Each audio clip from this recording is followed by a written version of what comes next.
ঘুমটা দিয়ে সবসময় ঘুমটা দিয়ে থাকো, ঘুমটা দিয়ে আগে ঘুমটা নামাও, সবসময় ঘুমটাওয়ালা। কি ভাবছো, আমাদের মাথা বুঝি পাগল হয়ে গেছে?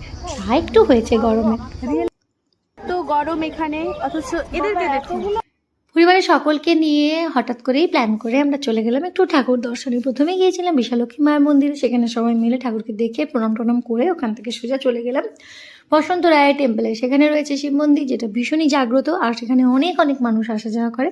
আমার মায়ের ছিল মানসিক, তো মা নিয়ম কানুন জেনে নিয়ে চলে গেলো সোজা পুকুরে। তিনজন মিলে ভালো করে পুকুরে স্নান করলো, দুই মা আর আন্টিমণি মিলে।